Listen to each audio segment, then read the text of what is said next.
creating money income streams isn't what it means to be a human, right? But how you treat other people in the timeline that you're here, what you say to them and how you make them feel is what it means to be a human being.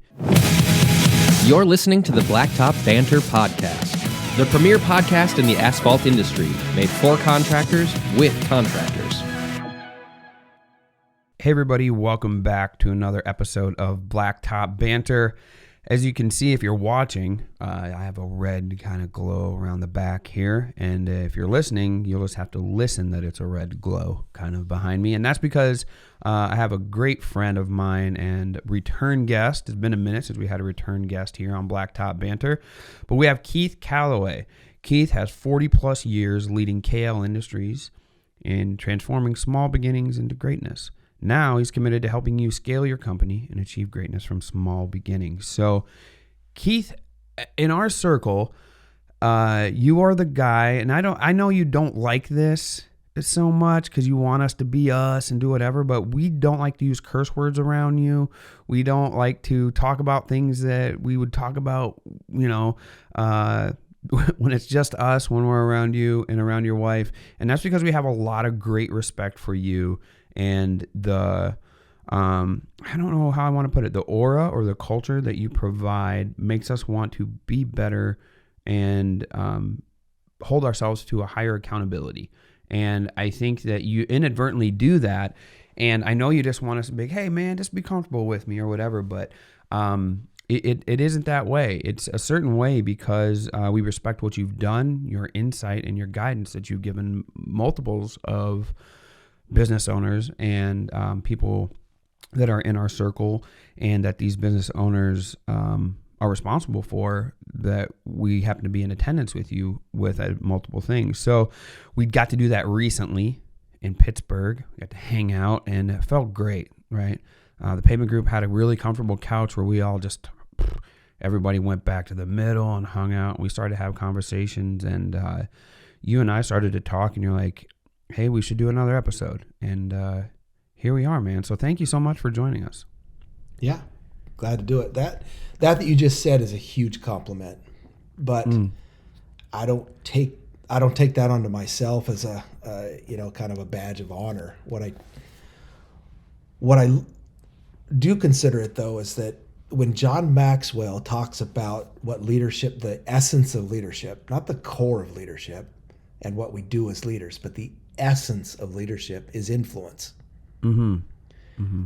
So over a long period of time, starting with leading my wife and my once little family that has now become this massive force all by itself.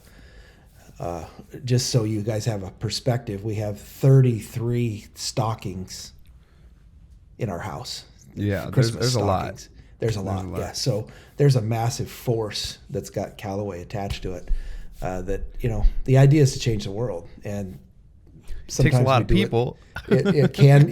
In my case, it's going to take. We're going to use the people to do a lot of the work for sure. But thank you, John Maxwell, for bringing out the idea and having us out here grab onto it and say influence is actually the leadership. Yeah, you're able to put a finger on it then, kind of, because it's hard to describe otherwise. Really what it is, but I don't know. You know what it reminds me of? I used to attend a lot of like MMA fights and UFCs and that type of stuff, and it made you, like, watching these guys fight made you feel tough. Like you wanted to fight. Like you see guys like measuring up, puffing their chest out and stuff a little bit just because they're around it. And I think that you create that influence, not the fighting one, but even though. It's a fight. Believe it or not, we could do it. Yeah, we could do it. You create the influence of you make us want to be better, and even if it's only in your presence, that's still more than if we never wanted to be better, right? So for us, it's an improvement no matter what by the influence that you create by being in the room, in my opinion. So thankful to have you. And now I have to hold myself to a higher, more professional standard here on Blacktop Banter for at least this episode, I feel like. So I really appreciate that. But that comes from your experience in life, I would imagine. You've seen it all, dealt with a lot of it. And it creates this baseline posture, your tone of voice. You aren't very quick to answer. You are thoughtful in your responses. And for me, that is an indicator of higher intelligence and wisdom that I want to listen to. So that's why one of the few times I shut up is when you're speaking, especially when we're in a room, because I want to hear it. I got not saying that I'm not showing some age lines or whatnot, but I got a ways to go to catch up to you, and I know that I got to cover those years too. I don't want to make those same mistakes. Yeah, well, that's actually the privilege I have now. I've known some men, of course, men and women older than me, and some of the funniest things they've said that I've loved is that once you get older, first of all, you can say something about almost everything, you know, and that actually, when you get older, people begin to actually listen to the somethings you say about everything, or at least they're polite. Now, whether or not they're actually listening, that's something else. But no, I think we are. I think we are for sure. Well, tell us a little bit about that journey, because even in the distance between you and I knowing each other, and I think even in the time span between your first appearance here on Blacktop Banter to now, you've really stripped it down to some core ideas and some core thought processes. I know faith plays a major part, right, in what you do and what you speak about. And but for us, I mean, I think everybody within our circle, it does in some capacity. But let's get started there. Let's talk about, like, in the last couple of years, what you've really discovered, because you speak about it a lot more and are focusing on it a lot more over the last couple of years. I just got off a call before I came here with somebody, and the last thing we talked about was at this upcoming event we're both going to be at. Why don't we consider speaking less and listening more? Now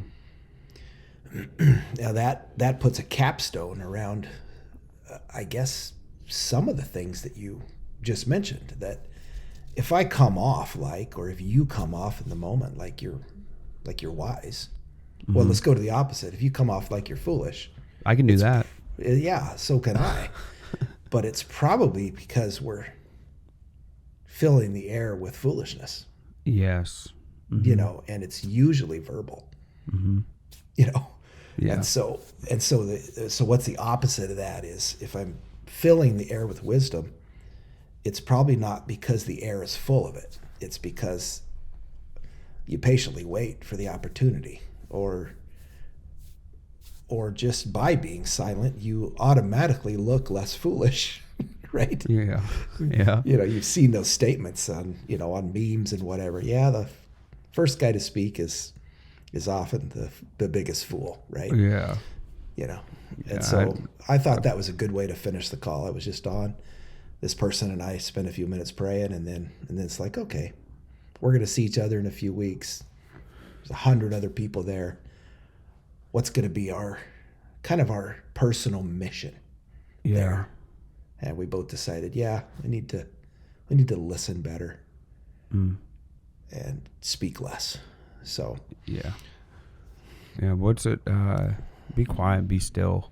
Like, a lot of that, right, is becoming to be prevalent. I think there's this thing, right, where you get excited, especially when there's new people you haven't been around before, and they're in a space where you're normally excited to be anyways, which is when we all get together. And you especially when we all first got together, we all wanted to talk to each other and speak a lot, right, to get to know each other really, really well. And now we're multiple years now into our journey, and new people come along as well. But one thing I've noticed, right, is that we're quieter. We tend to listen more and be more intent, as you spoke about. But the newer people coming in are essentially doing what we did, and they talk a lot, right? Especially because we're in an industry where it's nice to have camaraderie finally, right? And have somebody who understands what you're going through and can offer and be a resource there. But also, you've been alone in the journey for a while, so it's nice to get to talk to somebody. But one thing I've noticed, and maybe you can talk about this a little bit, is the people that we first spoke a lot to when we all got together have grown. And when that happens, there's less surface stuff to talk about. And you get down to the stripped version of maybe 5 details about your journey in life that you really focus on. And all the other stuff you realize was just fodder and a cover over these 5 things. I'm not saying 5 things, but a number of things, but they're very minimal compared to what it first was when we spoke about. And it seems like your focus has been on a lot of those things as of late. Maybe there is a theme or a commonality between those things, between business owners or entrepreneurs or people in leadership positions. What do you think those are? Some of those issues. I mean, vaguely they would be personal, like relationship or leadership issue or whatever it would be. What are these things that we all have in common that are the deeper issues? I think this is probably me projecting That's my fine. thoughts into this group we're talking about in the various groups. Yeah. For me, my tactical thing that I've done in the last couple of years is to be very clear on what. Let me back up a sentence before I say it and say legacy is very important to me now, where in the past it wasn't as tantamount. Now, I didn't grieve the day that I turned 60 6 months ago. And yet it's a milestone. And I've realized that over the last 6 months, and I'm 60 years old, and there's a certain level of mortality that comes with that kind of thinking. But for me, it's energized me because I'm now looking at things with a legacy mindset. What am I actually going to leave? I was on a stage, had a few minutes to reflect on some things my dad did for me. Now, he didn't have a father. He was raised by a grandmother who was ill. So he didn't get a lot of attention. And what he did for me is he broke the bonds of fatherlessness. Now, if he was sitting here with you and I right now, he'd say, no, I wasn't the greatest father in the world. I was a halfway decent provider because that was socially what I needed to do. But I have my failings. But I look back and I say what he did for me is he provided me opportunity because I didn't have that same baggage he had. He broke the bonds of that baggage he carried and was committed to doing it. And what that done for me is now I can create a whole different value system. His value system was stability for his family. And my value system can now be, no, stability's not the issue. Like I have that. That's the foundation. I was handed that. Yeah. So now I can strive for greatness. Like I have an opportunity to strive for greatness. And now what do I pass to my kids? Okay, yes, stability. Yes, the opportunity to strive for greatness. But what do I get to pass to them? Now I actually just get to start giving them tactical tools for the greatness because I've built up a few of them. And so for me, something I've really focused in on the last year is what are my personal core values? And then I've even unfolded it to what are my family's core values? Now, granted that each of my kids are going to probably take on one or two others that are different than what I thought. And you know what? As long as they're thinking about it, then I'm fine with that. Yeah. But some of the overarching principles that I dig into in my life today, in the today of 23, 24, even back in 22 when I was really starting to think about this stuff.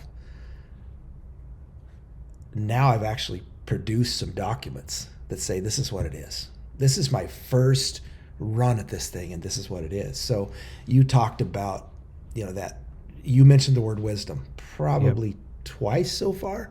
Yeah. Well, it's interesting because one of my core values is to get wisdom and give wisdom. Mm. And Yeah, that didn't come continued. from nowhere. I didn't just decide it a year ago that was my Yeah. core value. I actually pulled those core values from decades of work that I put in. Yeah. So You've been able to that's- reflect, that's- right? You've been able to reflect. And for me, I can reflect, but it's not as in depth as yours is going to be. You're in front of me in the timeline of where we are. So it's an advantage to me to listen, to observe, and to start thinking about those things now, right? Mm-hmm. You mentioned the stability part that your father implemented that was handed to you, and then you're able to focus on even farther. When I think about my life, it's similar to that thing where I'm providing stability that wasn't there. But there's this burning passion to also, in my timeline here, to build on top of the stability that I have created. Is that, do you think that is ill-placed? There are guys that I see that try to have that, they have this timeline, and they're on my social media feeds where they're like, yeah, I grew up with nothing, I did nothing, and now I'm here, I'm going to be here by the end of it. I did it. Or is it better served, or is that even possible to completely do that all the way through with the foundation and stability that you need? Or is it a multi-generational thing because it takes time to instill these things and fully understand them from generation to the next? What do you think? Can it be done both ways? It needs to be done both ways. There's a slow burn and there's a fast burn. Mm-hmm. I've been thinking about goal setting, and I realized that goal setting is important. I need to know what I'm trying for. Mm-hmm. My target with the rings, the red's in the middle. Yeah. And I want to hit the red, but if I hit the target anywhere, that's actually some measure of success, right? For sure. So having goals, having these rings, with a target is a really good thing. But I also realized that as I've been setting my goals for this upcoming year, I realized that sometimes we can begin to worship the goal and the outcome and literally get distracted by it and become, not sure how to exactly what words to use, but less human almost. Mm-hmm. The goal is an arbitrary circle on the target, not arbitrary because we want it, and it may energize us and our family, but I realized that it's the small wins of giving back and serving those around us, and kind of that core getting wisdom and giving wisdom. For me, I value time with family, and I'm gonna give up those goals if I need to at certain times. Not give up, but I'm gonna not work on the goals when I take my 33 people to vacation. Yeah. My goals are part of that. I don't dismiss them. There's a dichotomy there that you're talking about, right? Those small things that you're talking about are portholes into what we would describe as your character, where I don't necessarily think the goals of whether it's monetary or material or whatever that are on the target are portholes into your character. It might be porthole view into your ability and what you're capable of. And to somebody that really, to be honest with you, is really only important to you, right?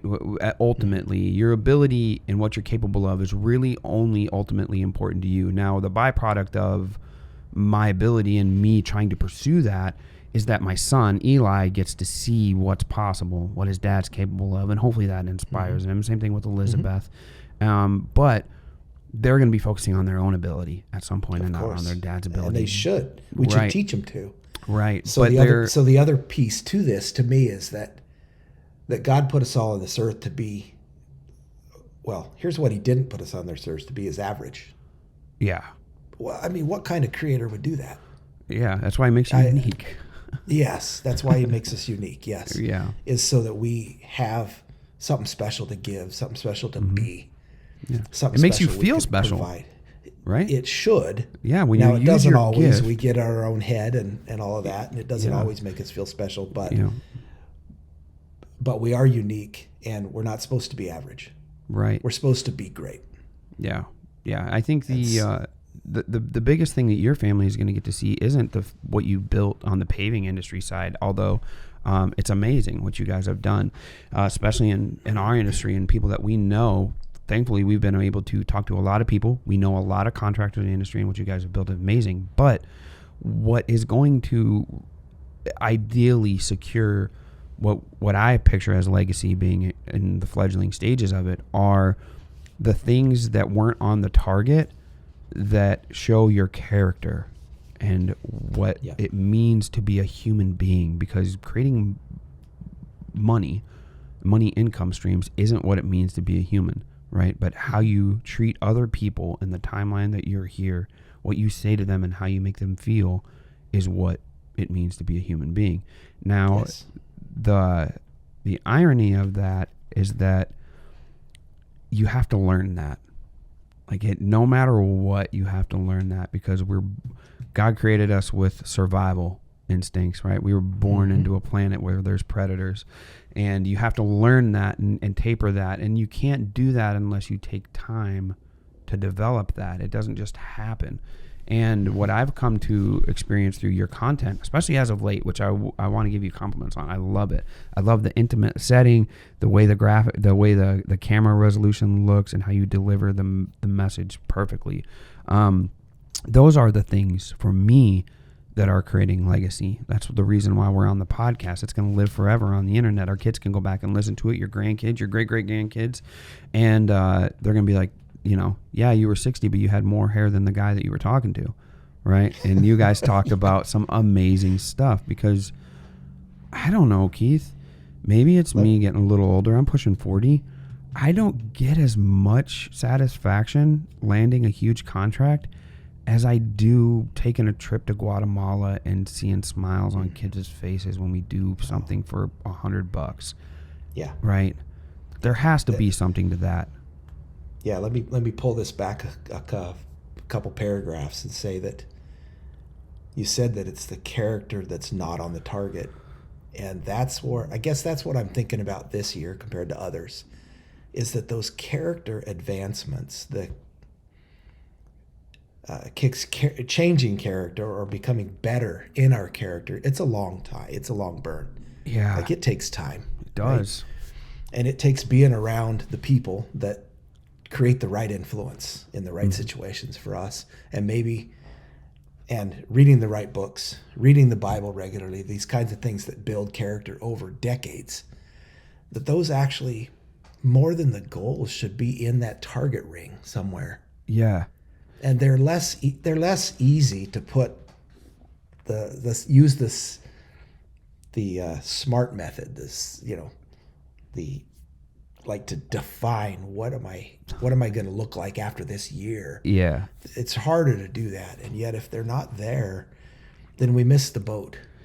Yeah. So go back to that great speech that the Admiral gives. You've probably seen it. Everybody's seen it, I think, at the commencement. It's a 17-minute speech, and he talks about to this college people that are graduating about making their bed. Yeah. And I hated making my bed. I hated it. I honestly still don't love it. But you know what I realized as a character advancement for me is that my wife likes a made bed. Yeah. So this morning I got up. I was up actually way earlier than her, but I came back in the bedroom. She had just gotten up. Yep. And I went and made the bed, because there's two pieces to me. Is that, I want to serve. The first thing I do every day is I serve her by making her coffee. Mm-hmm. She'll only drink the coffee I make. She doesn't typically have it out anywhere. I serve her by doing that, and this is another way I can serve her in the morning. Yeah. She rarely says anything about it, an occasional thank you, but That's my personal discipline, is to do that for her. I couldn't care less if the bed was messy. Yeah. But it is a win to serve Yeah. and serve correctly. Yeah. And so if I can do all of that and make her coffee before 5:30 or 6 a.m. every day, then I've created wins in my day. Yeah. And that You was started that with them. admiral's. Yes, that's that admiral's point. And you Yeah. create some wins and you get that momentum. Now I don't do the right things every day. I don't. But the days when I do, it is better. It's obviously better. Mm-hmm. And those are the character building things that I've come to serve her better over the almost 41 years. Next week will be 41 years we've been married. So I've come to serve her better.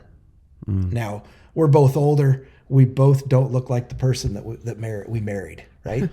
Yeah. And yet, because I served her, here's where my character has changed. Because I've served her regularly, I love her more now. I adore her more now, regardless of all that, sagging skin and broken body. Yeah. Because that's not Time. that's not the person I love. Right. All of those things about her and me that are the scars and all the stuff we've been through, those are actually part that make it, that tell the story. Yeah. Make it good.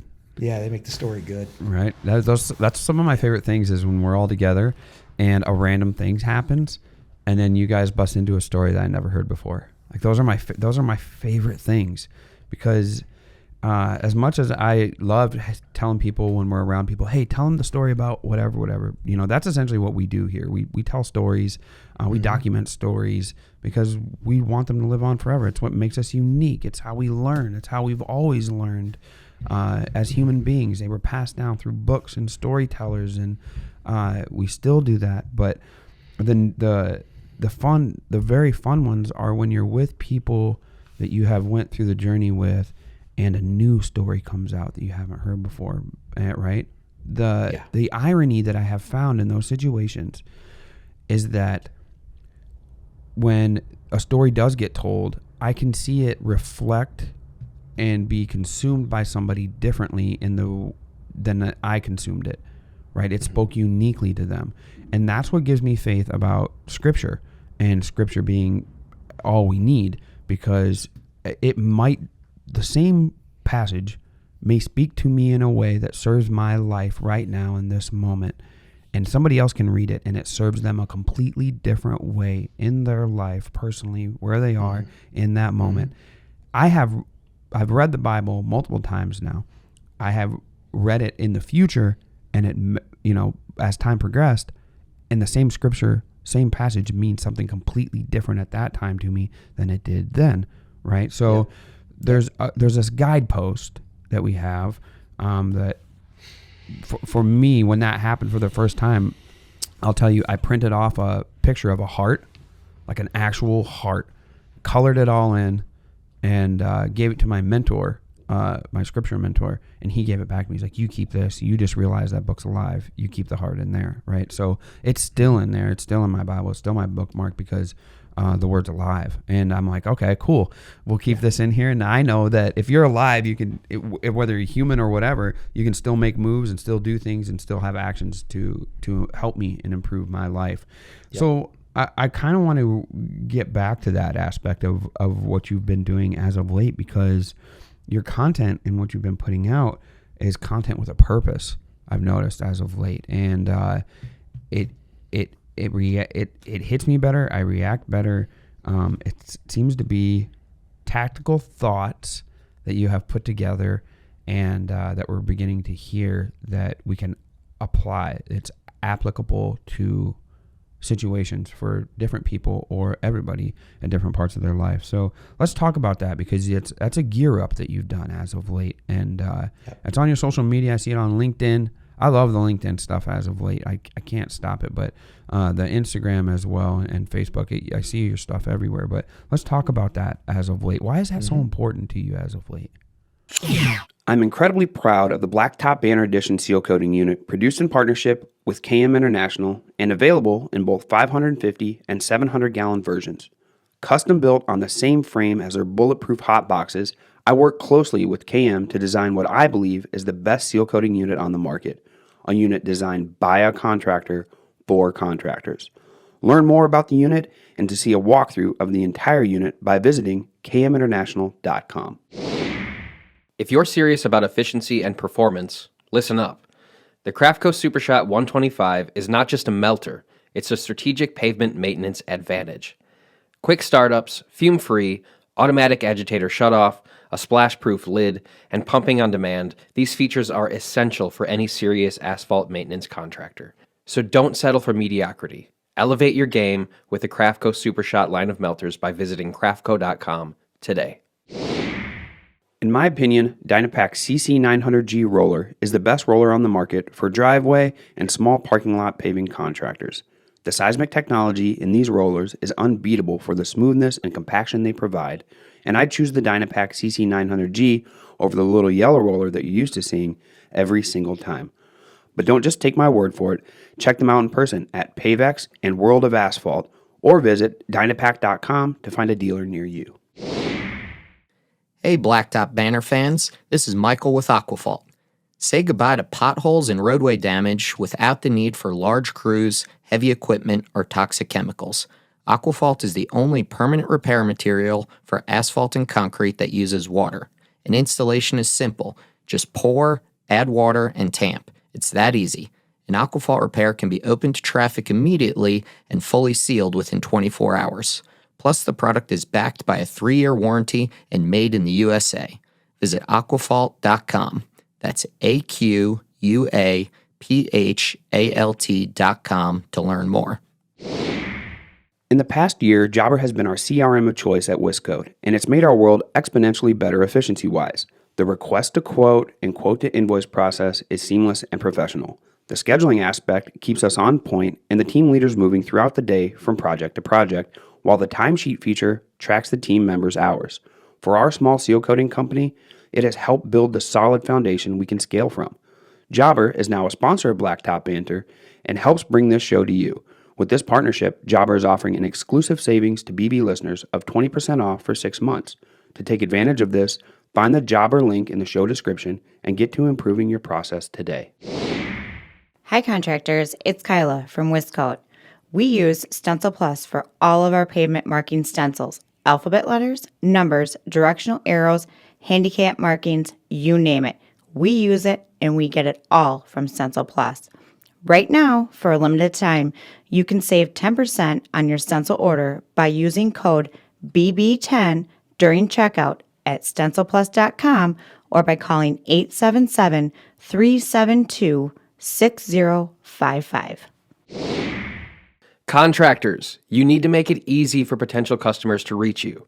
Get a custom phone number from the 800 Pavement Network and plaster it on the side of your trucks and rigs, and I guarantee you'll see increases in leads and jobs booked. Get yours by calling 1-800-728-3636. Memorial Day of 2022, I committed with someone else to do one piece of content a day for 5 days a week. Mm-hmm. And so then you make this decision. Okay, I know I need to be on camera. There's a lot of reasons to do that, promotion reasons, where I'm headed in life. But I wanted to dig into my motives. And so I didn't say this lightly, but I dug a little bit ahead of time into the motives, and I found out that I was like this cup, this boiling cup of hopefully, I'll boldly call it living water. Okay. But it was boiling, and I can't contain it. I gotta say the stuff that I'm learning or have learned over, and we can get into the story of like how all that started, my wisdom journey. I actually call it there was a crisis that happened 33 years ago that pushed me towards hunting for wisdom. Mm-hmm. But what I've been doing lately, starting in that time, is that I'm going to just do this thing. It's going to be ugly. It's going to be wonky. I'm not comfortable with it. And yet I'm going to get on there and I'm going to hold my phone and I'm going to say a scripture. And I started out at a couple of minutes, realizing that in some cases, I didn't have a couple minutes of things to say. Yeah. Like I just ran out of wisdom. I overflowed for a moment, but then I realized that I could do it in a minute in most cases. So I'm right about 435 episodes of what I've called the Get to Work devotional. And honestly, I've not pulled away from doing it because I think it's very important that I share wisdom from the source, which for me is Scripture. Mm-hmm. There's other human wisdoms out there, but if you boil it all down, that's pretty much where they got it. Yeah. Yeah. So, but lately, since I started a podcast almost a month ago, and 4 episodes out there, and I don't know if I'm gonna unabashedly promote the Christmas episode. I don't know if you saw it, Marvin, but it was amazing. My wife was on there. We shared memories. We cried 2 or 3 times. Yep. We got deep. Yep. And we laughed. Yep. And that was, to me, that's what podcasting is about, is sharing stories, memories, that stuff that almost anybody that watches that episode could relate with. And it came out on Christmas Day. I sent it out to 300 or 400 people, and a lot of great responses. But I would wish anybody would go back and watch that one. There's others. There's 3 others that I've posted so far. Yeah. But that's the reason I started podcasting, because it's that overflow of the message, and I think I need a longer form now. I think I need to interview the Marvin Joels and these random people that are in my life here locally, people that I think of, whether they've done something amazingly great in the world's eyes doesn't really matter to me. Mm-hmm. But if I can pull them into the studio and I can have them tell their story, there's always greatness in it, especially if there's the wisdom side, the God side, that I've been on this journey with God, and God's been on this journey with me, and that's what made it great. Yeah. Yeah. It's the overflow. It's the overflow of stuff that I've been working on, and I feel like it's kind of building now and getting better at it. I've actually, say you got momentum. You hire somebody, it looks better.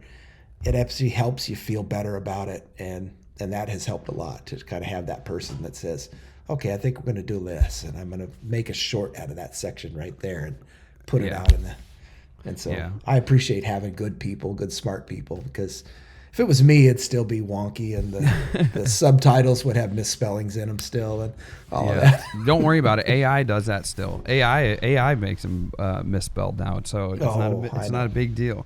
And apparently we're all going to rely on AI. Great, can't wait. I can't wait. The thing that I hear, right, when you speak about that is your interpretation of the word and life, and the combined trifecta of that, right? There's you actually who walked it, and you have that experience, and then there's Keith who reflects back, Keith now. So there's 2 interpretations of it that you have, and then there's how does the Scripture weave into that, right? So there's 3 sides of it. And there was a time in my life where when I was like, I can read the Bible, I can read Scripture, and it speak to me and me understand it. But then what really intrigued me was when I would speak about how I interpreted it, and then somebody else would speak a different interpretation. And rather than me say, surface level, there was that thing of, I want to be right, you're wrong, which we've seen that throughout religion for years and years. And then when I realized there is no right or wrong, like as I spoke to earlier, it meant different to different people at different times because this book is alive. I enjoy that aspect of it now. I enjoy hearing everybody's story about how they interpret it, what it means and everything. That doesn't mean I have to believe it because they said it, but what it does for me is allows me to get a glimpse into, when we go there, when we go to the Scripture, we go for different reasons. A lot of times people are like, man, you need to get in the Word, or you need to, you need to get back over here or whatever. It's because they had trouble in their life that they went to the Word and it relieved them of that trouble.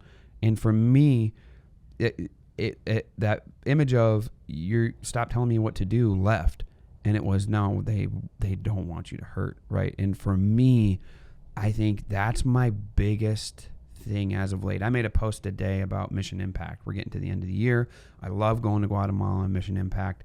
And I love it because I feel like I am helping people. And they appreciate the help. They have an understanding of what it is. Where here, if I hold the door open for somebody, whatever. If I donate a lot of food to the food pantry, it does a good thing, but I don't always feel appreciated. And there, when I do things at Guatemala, we're supposed to do work when we're there, and I find myself sitting and talking to the people a lot when we're there, right? And they're fine with that because that's their pace as well.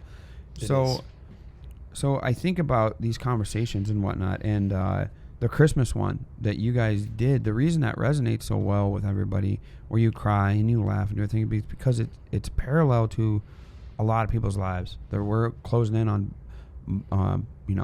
7 billion people, whatever it would be, 8 billion, however many we have here. The more I have talked to a lot of people around the world, no matter where they come from, what's going on, they all want the same thing, right? They want peace. They want to feel better. They want things to be better. They want to feel like their life has purpose and importance. And that happens when you start living a certain way, which you spoke about a lot. I want to ask you a couple questions, and they're big ones. Like you and I are done doing the sugarcoat dance of me asking this little stuff here and there because I've grown to figure a lot of that out. As I say, the more I go through life, the more stripped down everything becomes, and I focus on only a few aspects of different things now because everything else really doesn't feel important to me very much anymore.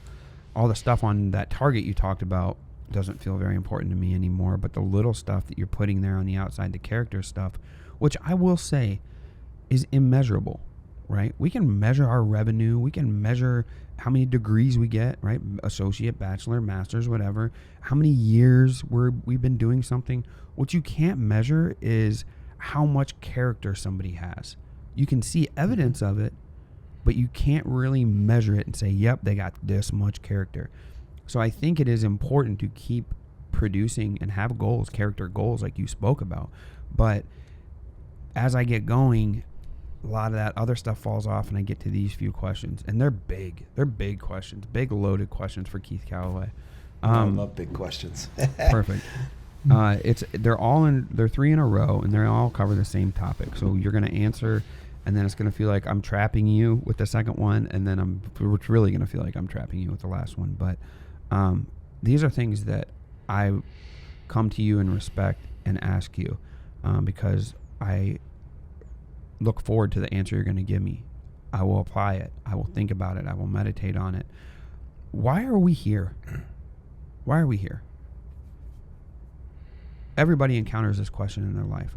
Why are we here? Because you and I have just spoke a good majority of 45 minutes about how it's not anything on the target that the rest of the world has put on there. Why are we here? Well, I'll go all the way back to it's a question that people have been asking for decades, and of course, not millennia, since the beginning of time, whenever that was. And so for me, it goes back to not the why, but the for whom. You jumped to the last one. You already jumped to the last question. See, this is why I can't do this with you. You see, you already figured it out. You already go ahead. Let's get to the end, and then I'll reveal what the other two were going to be. But that's the last one. But yes. Okay, so I'll just be kind to you and say no.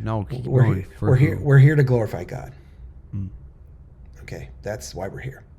Okay. Now, of the near 8 billion, how do we quantify how many are and who aren't? How many people? My 3 key words in my life are peace, joy, peace, and fullness. I think those are scriptural. I think that we should lean into joy. We should actually choose it. Peace is often a miracle, but if we're not seeking it, we won't find it. And fullness is something that the human side of everybody wants. They want a full existence. They want to mean something. They want to have impact. They want to not just necessarily cruise through life, though people do. They give that up. But fullness is what we all crave. And we satisfy that craving with other things that isn't full often. But those are my 3 key words. So that's why we're here. Glorify God, accomplish those 3 things. Then we're both glorifying God and making ourselves better in the process and more useful to Him, which in turn glorifies Him. Yeah. So I'll unpack that a little bit, right? You said they give something up, right? When they don't walk that path. Therefore, they almost give up their identity, right? Like you just become one of the fold after that. You become one of the, Eli says NPCs, which is like in video game world, they're just like the people in the background that like walk around and bump into stuff and things. And that's definitely not why we're here, for sure, is to do that and walk that path. And yes, you said we're here to glorify God. Why? Why does He need us to glorify Him? Is it a need? Is it a want? Why? He don't need it. I can tell you that, man. He don't need it, I don't think. But okay, this is probably not theologically correct for those theologians that might be listening to this. Good. But in God's nature is righteousness and holiness, and a whole list of other attributes that are amazing. But righteousness and holiness are not the ones we typically, in context of just talking about God, His love, His mercy, His grace, His steadfastness, His faithfulness. Those are actually a little bit more measurable because we have words to go with those. But His holiness and righteousness are bigger concepts. And because He's holy and righteous on top of all those other things, and this is His character, it's just who He is, that glory is actually is necessary for Him. And it's not because He's proud. It's because He sits in a position of honor, and he just earned it because of His character. Yeah. And so for God to create man and creation, it's easy for us to see a mountain lake, and it's easy for us to see glory in that. Right? It's less easy for us to see glory in mankind, because one of the things that has given God extreme glory is the fact that and extreme disdain is that He has given mankind the opportunity to choose. He doesn't constrain us. That glory that we see in nature, He created it that way, and it has no choice. Right. Yes. It reveals His glory. We have the choice to reveal that glory. If we choose to do it, then how much more glory does it provide Him? Because we choose to do it and then do it. Yes. I like it. Yes, that's a perfect answer for that.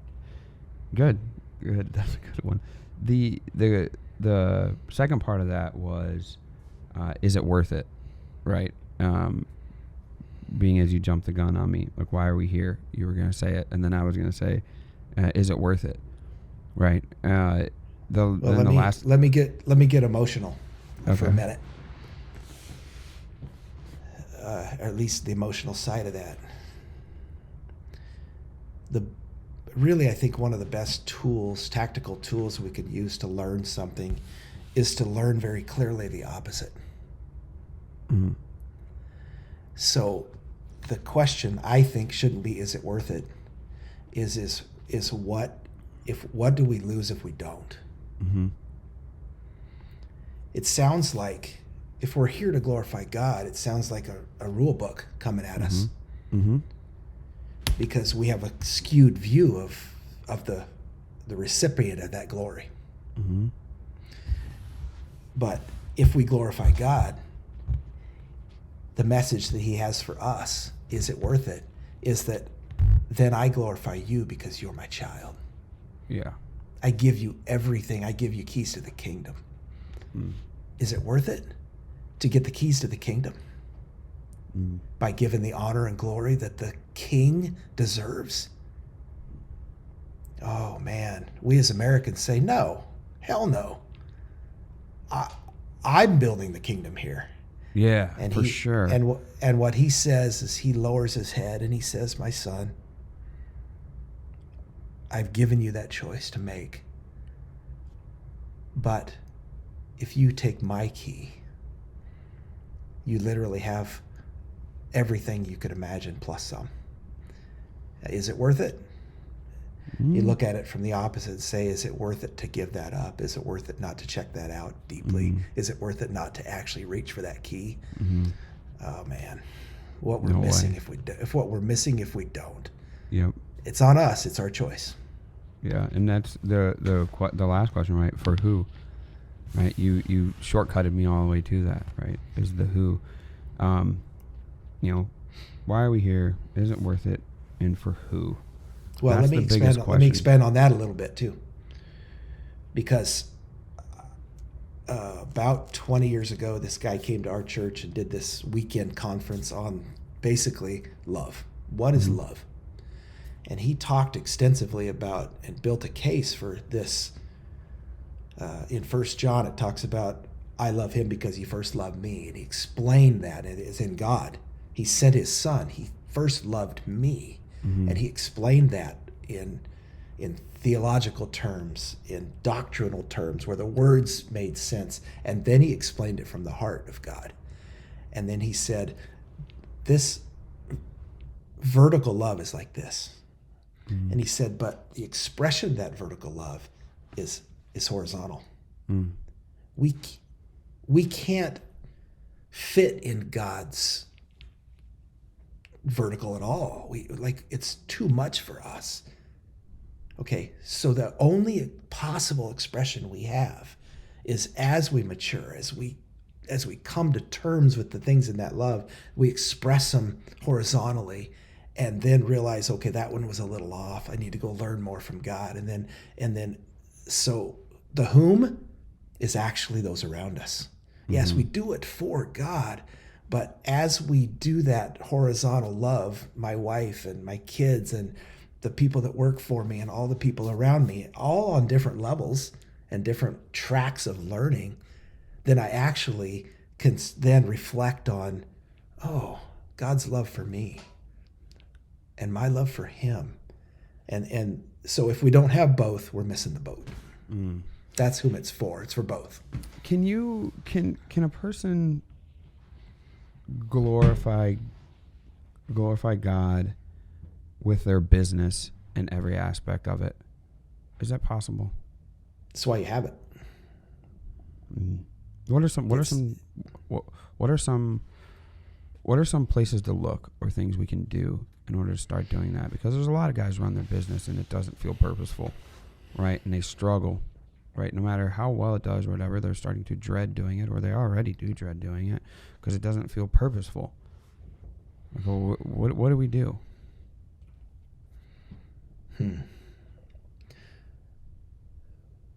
One of the statements that I enjoy the least, I'll say almost hate, is just be yourself, right?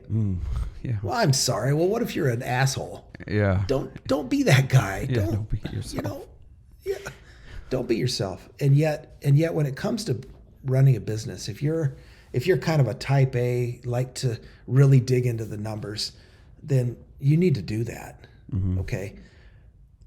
But realize the numbers, unless you're a solopreneur, you have people around you that are helping you create those numbers. I would say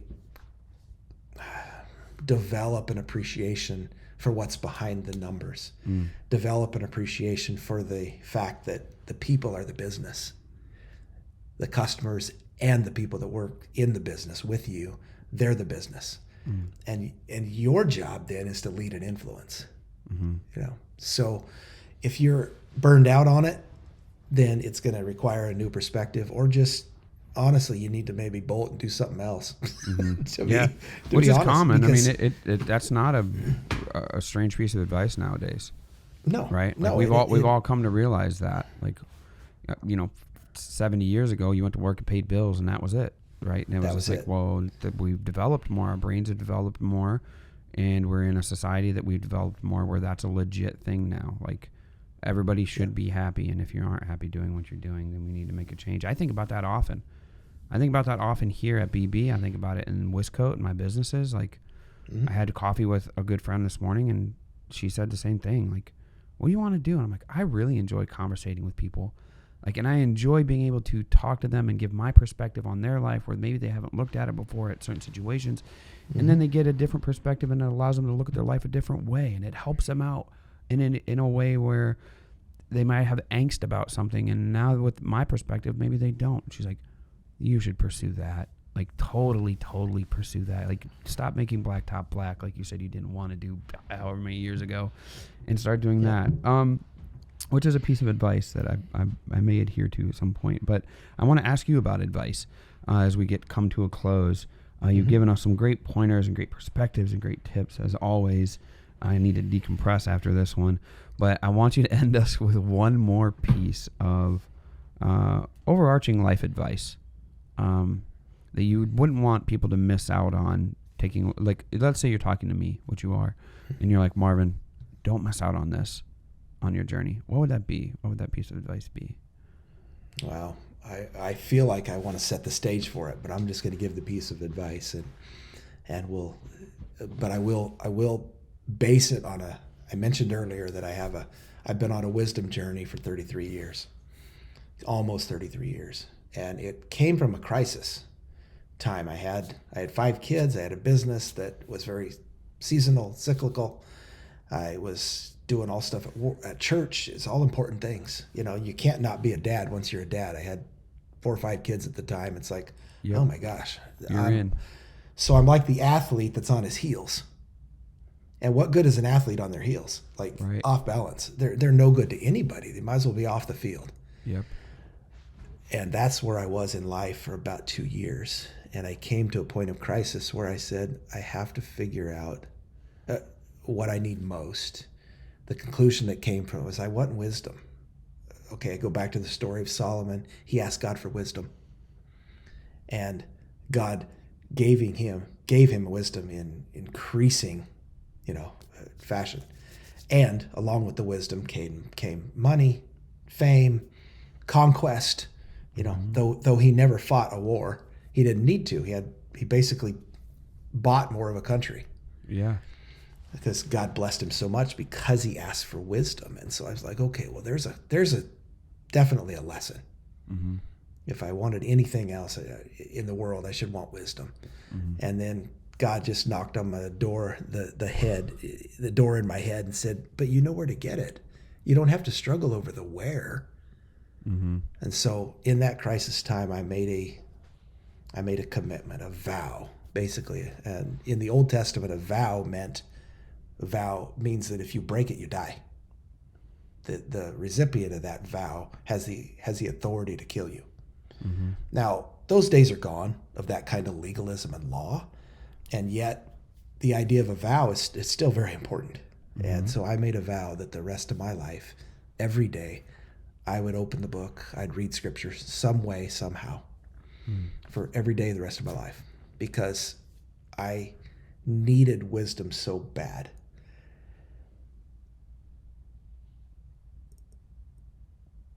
And what that created is an overflow.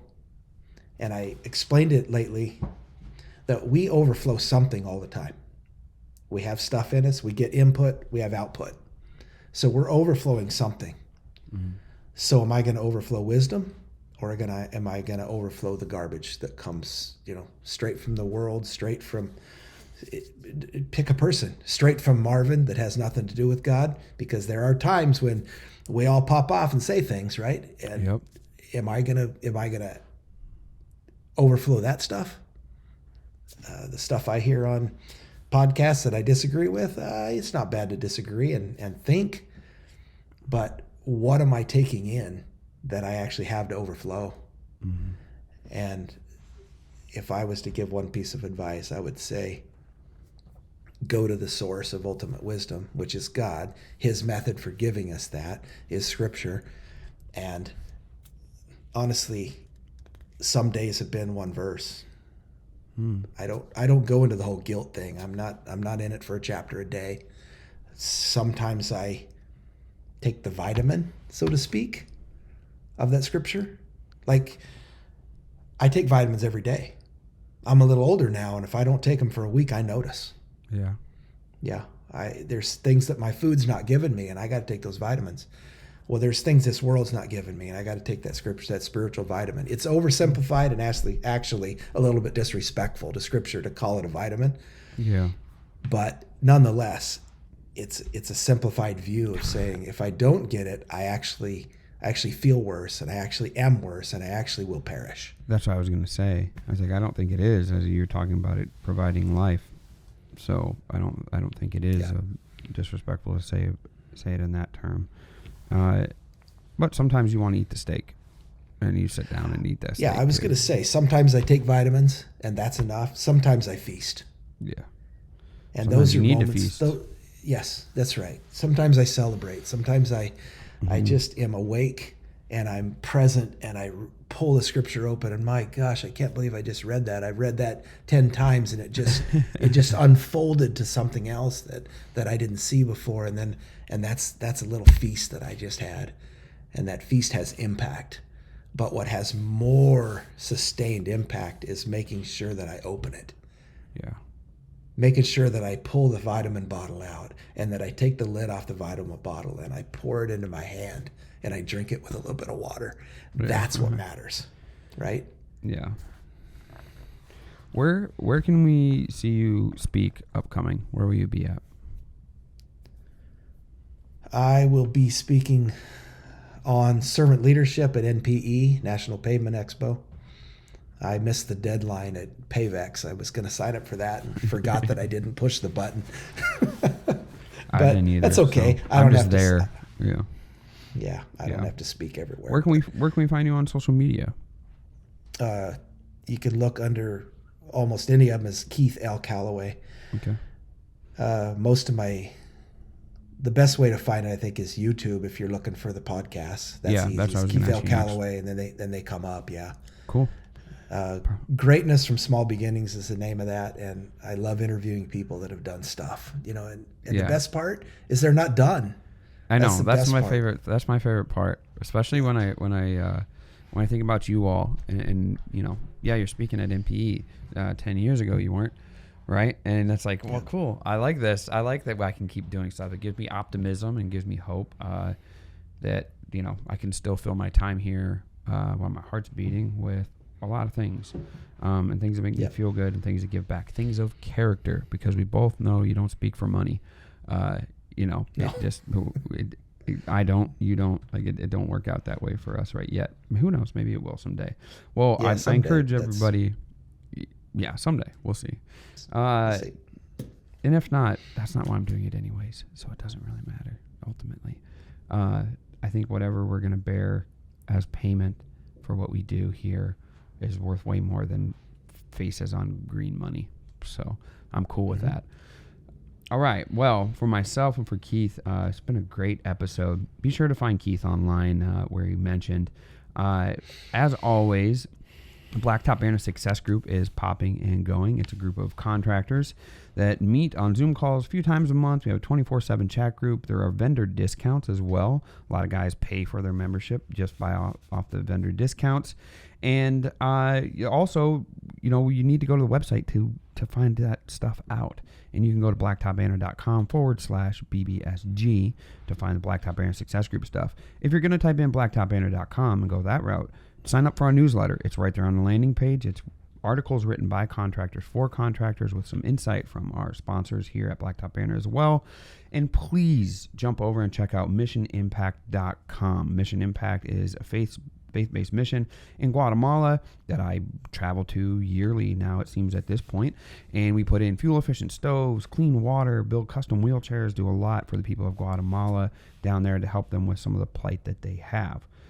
You can find Blacktop Banner on social media at Blacktop Banner everywhere. TikTok, LinkedIn, Instagram, Facebook, Threads, pretty much everywhere we are there now.